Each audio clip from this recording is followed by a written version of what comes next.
From spawning barrels to a grappling hook that pulls you across the map, these are 10 Misfitz concepts that I've come up with that could someday make it into the game. Also, all of the art that I use in this video isn't mine, and you can find links to all of the creators down in the description. The first Misfit is Hook. Like his name implies, he has a grappling hook that gives himself lots of maneuverability. As an assassin, his main attack shoots his grappling hook forward, and if it hits a target, it will pull Hook to them, dealing 1000 damage, which is equal to just one of Ray's regular bullets. The grappling hook's reload and unload speed would be pretty slow to make up for the distance that he's able to travel. His main damage output comes from his super, where Hook spins his grappling hook around himself 3 times, dealing up to 4000 damage to enemies who are caught in its radius for the entire duration. Next up we have Plasma. She loves playing with electricity, and her main attack throws electric grenades. The grenades explode on impact, slowing down enemies' hit and leaving a slow effect on the ground for a short time afterwards.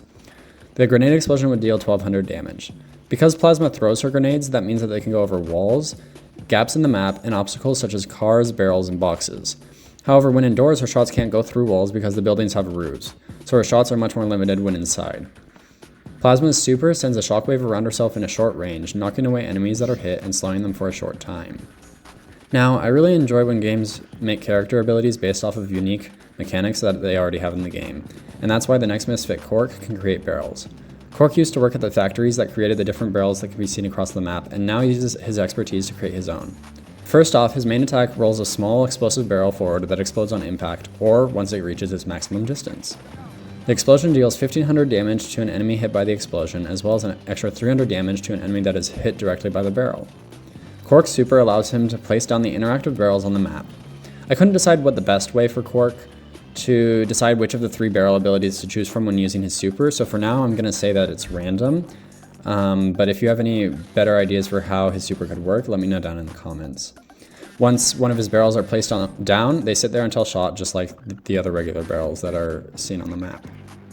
Moving on to our fourth Misfit, we have Slam. He attacks with a sledgehammer, which deals damage in a wide area in front of himself. The attack can pierce enemies, but will actually deal less damage the more enemies that are hit, so he's a lot better in 1v1 situations. To synergize with his attack, Slam shoots a mid-range projectile at an enemy. Slam and the enemy are transported into a shadow arena. The arena is walled off in a circle around you and the enemy, and neither Slam nor the enemy can leave the circle while in the arena. Slam has increased movement speed and attack damage while in the arena, and can collapse the arena prematurely by using their super again while in the arena. Slam's super can't be charged while in the arena, so you want to quickly take out your opponent so you can quickly start charging it up again. Now halfway through the list we have a new marksman named Spring. Spring's attack would fire a bullet forward but only have a range of 10, which is 1 less than Shade's. This is because the bullet can bounce off of things like walls and cars. Each time it bounces, the attack gains slightly longer attack range and increased damage. Spring's super places down a turret on the ground which stays put and fires very low damage shots towards enemies. The cool mechanic with the turret is that any bullets from Spring's attack that pass through the turret will split into 2 bullets, and these split attacks will gain even more distance and damage. Up next is Dash. Dash is Rush's twin brother and he loves to go fast. For Dash's main attack, he fires a shot from a blaster. Every time his main attack successfully hits an enemy, Dash and nearby teammates gain a short boost of speed. Dash's super gives himself and nearby teammates a large speed boost similar to the speed consumable that is already in the game, making it much easier to chase down enemies or get away in a sticky situation. Our 7th Misfit is One. He believes that the best way to fight fire is with fire, so he has created a robot suit that he can wear, giving him 2 possible forms. One starts every match in his human form, and anytime he uses his super he switches between his human and robot form. When switching back to human form, One heals 1500 damage, and when switching to robot form, he gains increased attack damage for a short time. When in human form, One throws a wrench forward, dealing damage to the first enemy it hits. When in robot form, he instead swings the wrench in an arc in front of himself, dealing more damage than when thrown. One's robot form is much tankier and deals more damage, and to balance this out, it has less speed than every other Misfit in the game.